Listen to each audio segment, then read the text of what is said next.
Chapitre 12. Ce que signifie être chrétien. Si vous avez accepté Jésus comme votre sauveur, vous vous demandez probablement quoi? Que signifie être chrétien?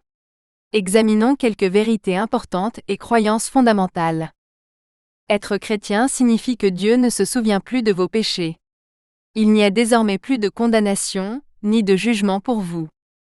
Il n'y a donc maintenant aucune condamnation pour ceux qui sont en Jésus-Christ, qui marchent, non selon la chair, mais selon l'Esprit. Car la loi de l'Esprit de vie en Jésus-Christ m'a affranchi de la loi du péché et de la mort. Romains 8, 1-2. Si vous deviez sortir et commencer à marcher vers l'Est ou l'Ouest, vous marcheriez toujours dans la même direction. L'Est ne touche jamais l'Ouest, ils sont infiniment éloignés. C'est ainsi que Dieu décrit comment il a enlevé vos péchés. Ils sont désormais infiniment éloignés de vous. Transgression signifie péché. Autant l'Orient est éloigné de l'Occident, autant il éloigne de nous nos transgressions. Psaume 103, 12. Lorsque Satan vous accuse devant Dieu et partage tous vos sales secrets pécheurs, Dieu l'ignorera ou le renverra. C'est parce que Jésus a pris votre place, et que Dieu voit Jésus à votre place lorsque Satan vous accuse. Mes chers enfants, je vous écris ceci afin que vous ne péchiez pas. Mais si quelqu'un a péché, nous avons un avocat qui plaide notre cause devant le Père, Jésus-Christ, le véritable juste. 1 Jean 2, Traduction Nouvelle Vivante. Lorsque vous avez accepté Jésus dans votre cœur, vous avez essentiellement été crucifié avec lui. Votre ancien moi pécheur est mort. Vous avez une nouvelle vie, maintenant. J'ai été crucifié avec Christ. Et ce n'est plus moi qui vis, c'est Christ qui vit en moi. Si je vis maintenant dans la chair, je vis dans la foi au Fils de Dieu, qui m'a aimé et qui s'est livré lui-même pour moi. Galates 2, 20. Vous êtes maintenant libérés de l'esclavage et de l'esclavage du péché. Avez-vous eu du mal dans le passé à surmonter une dépendance, à cesser d'être tout le temps en colère, ou à vraiment aimer votre conjoint? En tant que croyant, vous avez maintenant la puissance de Jésus vivant en vous. Jésus a vaincu le péché sur la croix. Il va vous aider à surmonter votre péché. Dans la deuxième écriture ici, notre vieil homme fait référence à notre ancien moi pécheur. Jésus dit donc aux Juifs qui avaient cru en lui, « Si vous demeurez dans ma parole, vous êtes vraiment mes disciples. Vous connaîtrez la vérité, et la vérité vous affranchira. » Ils lui répondirent, « Nous sommes la descendance d'Abraham, et nous n'avons jamais été esclaves de personne. Comment dites-vous, vous serez affranchis ?» Jésus leur répondit, « en vérité, je vous le dis, quiconque commet le péché est esclave du péché. L'esclave ne demeure pas éternellement dans la maison. Le Fils demeure éternellement. Si donc le Fils vous affranchit, vous serez réellement libre. » Jean 8, 31-36. Sachant ceci, que notre vieil homme a été crucifié avec lui, afin que le corps du péché soit réduit à l'impuissance, afin que nous ne soyons plus esclaves du péché. Car celui qui est mort est libéré du péché. Romains 6, 6-7. Avoir une âme sauvée ne signifie pas que vous serez sauvés des troubles de la vie sur terre. La vie est dure pour tout le monde. Dieu utilise les difficultés pour nous aider à grandir et à mûrir. Si l'enlèvement a eu lieu et que vous faites partie des laissés pour compte, ne vous attendez pas à être divinement protégés de toute la colère de Dieu. Sachez cependant que tout ce qu'il permet de vous arriver est finalement pour le bien. Mes frères, considérez comme un sujet de joie complète les diverses épreuves auxquelles vous pouvez être exposés, sachant que la mise à l'épreuve de votre foi produit la persévérance.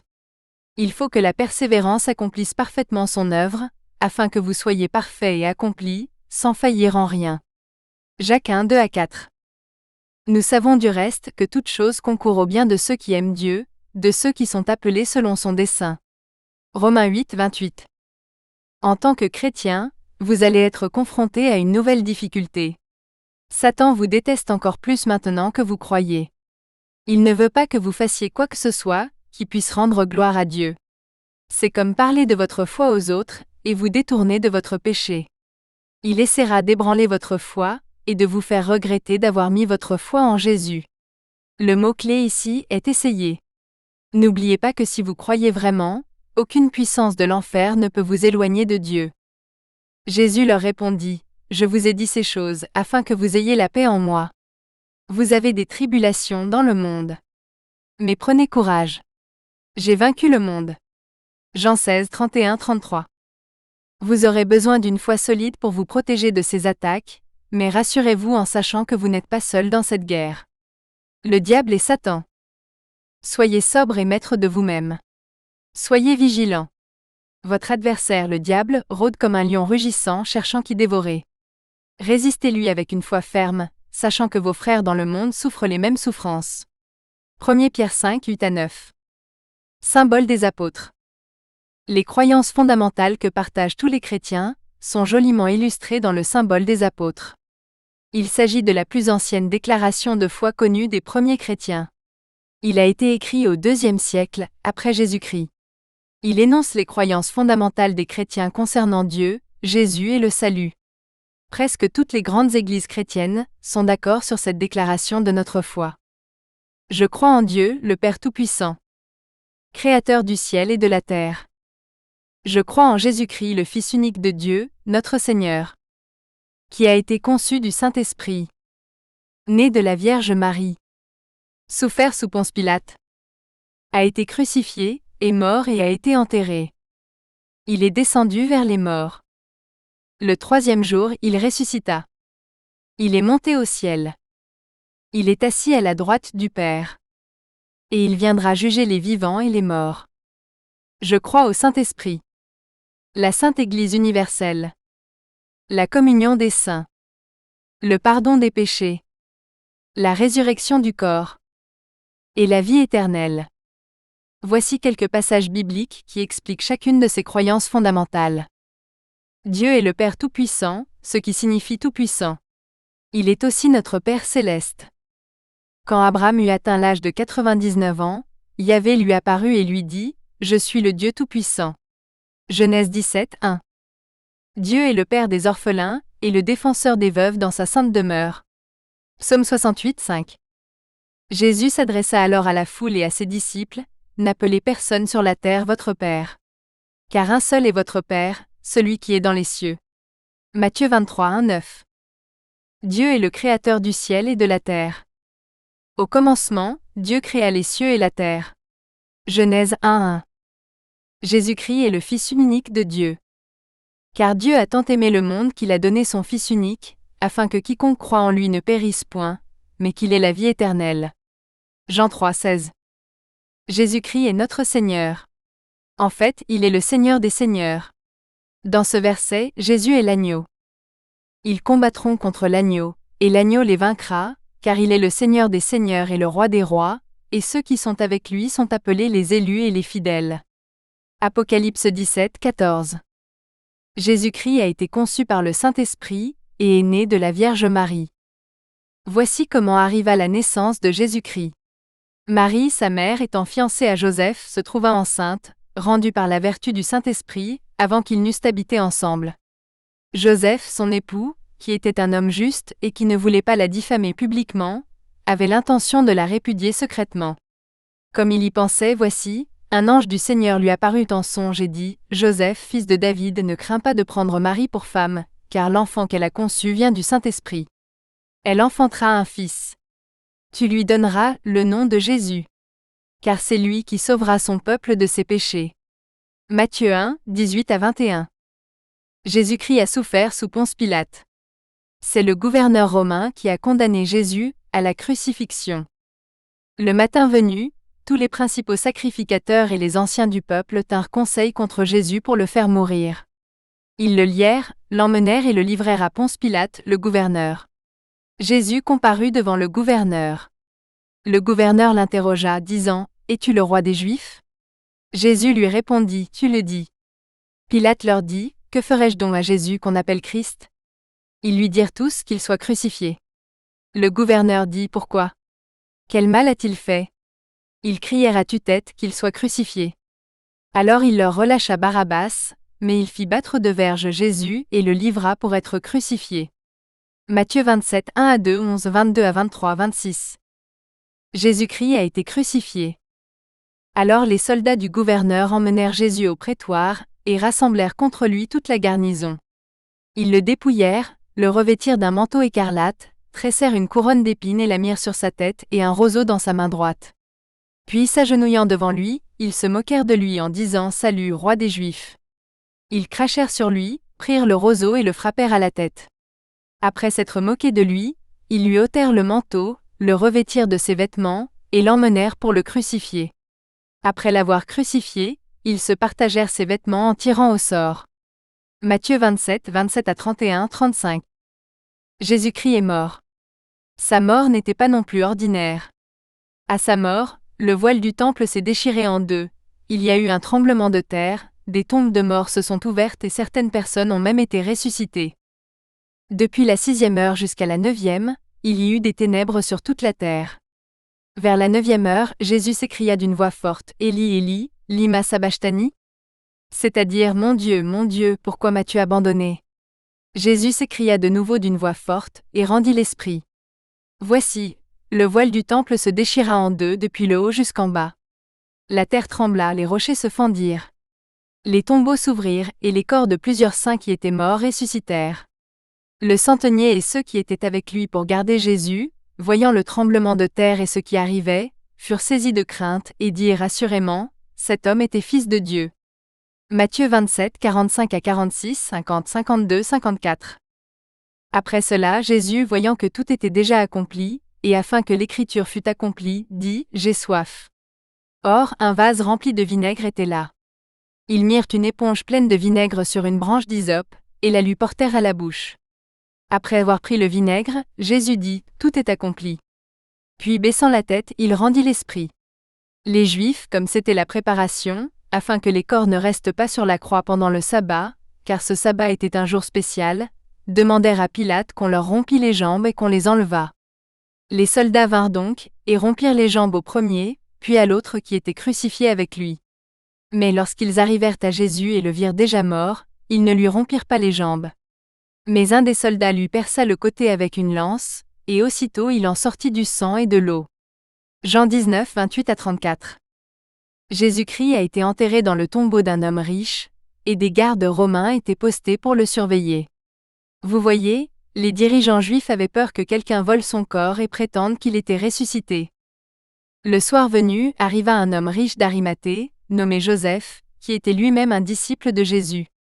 Il se rendit chez Pilate, et demanda le corps de Jésus.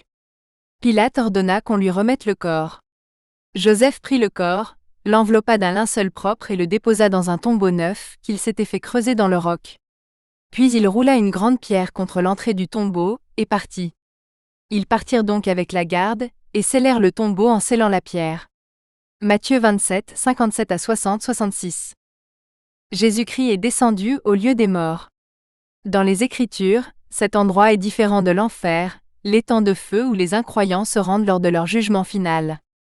Nous voyons que le roi David en a parlé à propos de Jésus, dans la 2e Écriture ici. C'est pourquoi il dit, étant monté en haut, il a emmené des captifs et a fait des dons aux hommes. Or, il est monté. Que signifie-t-il sinon qu'il est d'abord descendu aux profondeurs de la terre? Celui qui est descendu, c'est celui-là même qui est monté au-dessus de tous les cieux, afin de remplir toutes choses. Éphésiens 4, 8 à 10. Hommes israélites, écoutez ces paroles. Jésus de Nazareth, cet homme que Dieu vous a rendu célèbre par les miracles, les prodiges et les signes qu'il a opérés par lui au milieu de vous, comme vous le savez vous-même, livré selon le dessein arrêté et la prescience de Dieu, vous l'avez fait mourir par la main des impies, crucifié et mis à mort. Dieu l'a ressuscité, l'ayant délivré des affres de la mort, car il était impossible qu'il y fût retenu. David dit de lui, « Je voyais constamment le Seigneur devant moi, car il est à ma droite, afin que je ne sois point ébranlé. C'est pourquoi mon cœur était dans la joie, et ma langue dans l'allégresse. Même ma chair reposera en espérance, car tu n'abandonneras pas mon âme au séjour des morts, et tu ne permettras pas que ton sein voie la corruption. Frères, je puis vous dire librement du patriarche David, il est mort, il a été enseveli, et son tombeau existe encore aujourd'hui parmi nous.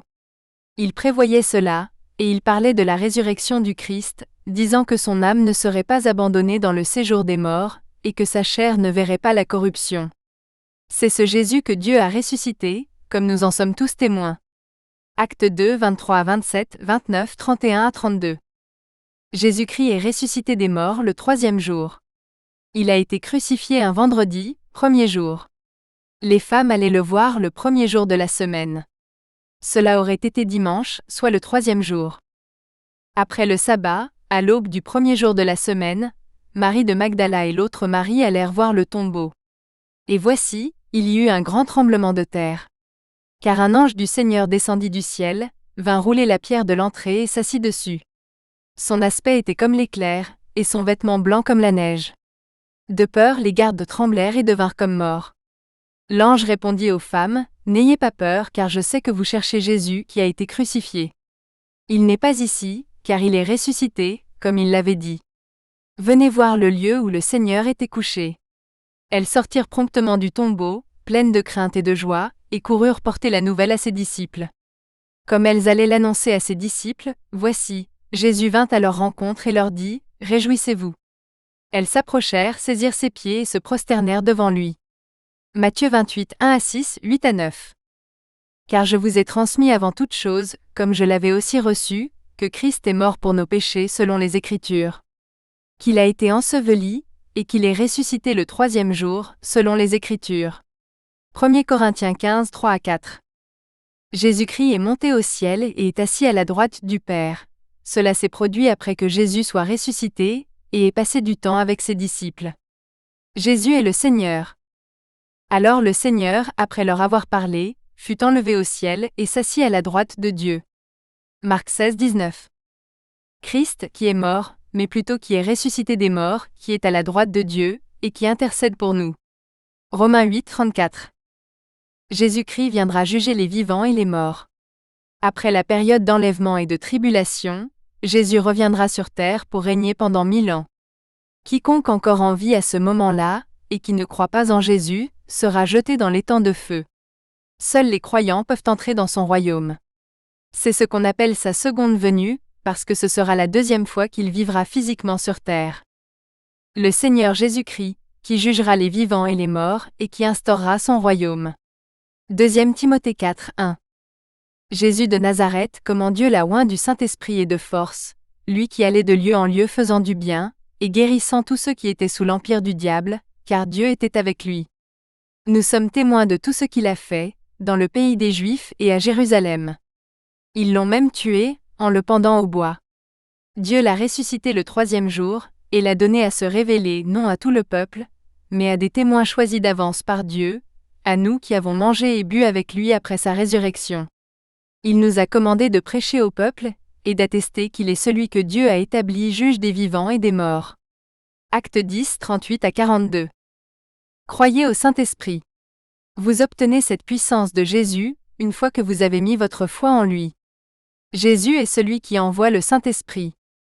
Et maintenant, j'enverrai le Saint-Esprit comme mon Père l'a promis. Mais restez ici dans la ville, jusqu'à ce que le Saint-Esprit vienne du ciel et vous remplisse de puissance. Jésus les conduisit alors à Béthanie, leva les mains au ciel et les bénit. Luc 24, 49-50 traduction nouvelle vivante. Nous devons être à la louange de sa gloire, nous qui avions auparavant espéré en Christ. C'est en lui que vous aussi, après avoir entendu la parole de vérité, l'évangile de votre salut, en qui, ayant cru, vous avez été scellés du Saint-Esprit qui avait été promis, lequel est les gages de notre héritage pour la rédemption de ceux que Dieu s'est acquis, à la louange de sa gloire. Éphésiens 1, 12-14. Comprenez la Sainte Église universelle. Il s'agit d'une référence aux croyants qui ont été soit enlevés, soit ressuscités lors de l'enlèvement. C'est l'Église de Dieu. Prenez donc garde à vous-même, et au peuple de Dieu. Paix et fait paître le troupeau de Dieu, son Église acquise par son propre sang, à la tête de laquelle le Saint-Esprit vous a établi comme ancien. Acte 20, 28 traduction nouvelle vivante. Christ est aussi la tête de l'Église, qui est son corps. Il est le commencement, suprême sur tous ceux qui ressuscitent d'entre les morts. Il est donc premier en tout. Colossiens 1, 18 traduction nouvelle vivante. Comprenez la communion des saints. C'est un acte de rappel de la raison pour laquelle Jésus vous a fait. Le pain représente le corps de Jésus, et la boisson représente son sang. Car j'ai reçu du Seigneur ce que je vous ai aussi transmis. Le Seigneur Jésus, la nuit où il fut livré, prit du pain. Après avoir rendu grâce, il le rompit et dit, « Prenez, mangez. Ceci est mon corps, qui est rompu pour vous. Faites ceci en mémoire de moi. » De même, après le souper, il prit la coupe et dit « Cette coupe est la nouvelle alliance en mon sang. Faites ceci, toutes les fois que vous en boirez en mémoire de moi. Car toutes les fois que vous mangez ce pain et que vous buvez cette coupe, vous annoncez la mort du Seigneur, jusqu'à ce qu'il vienne. » 1 Corinthiens 11, 23-26. Croyez au pardon des péchés. Si vous avez foi en Jésus, vos péchés sont pardonnés.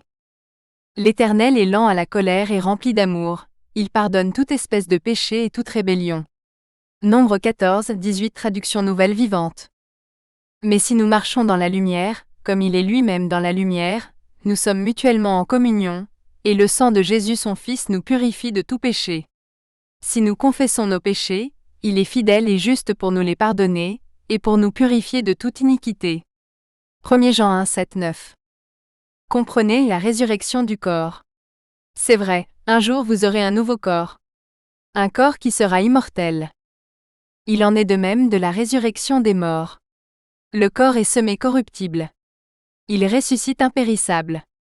1 Corinthiens 15, 42. Mais laissez-moi vous révéler un merveilleux secret. Nous ne mourrons pas tous, mais nous serons tous transformés. Cela se produira en un instant, en un clin d'œil, lorsque la dernière trompette sonnera. Car lorsque la trompette sonnera, les morts ressusciteront pour vivre éternellement. Et nous qui vivons, nous aussi, nous serons transformés. Car il faut que nos corps mourants soient transformés en des corps qui ne mourront jamais.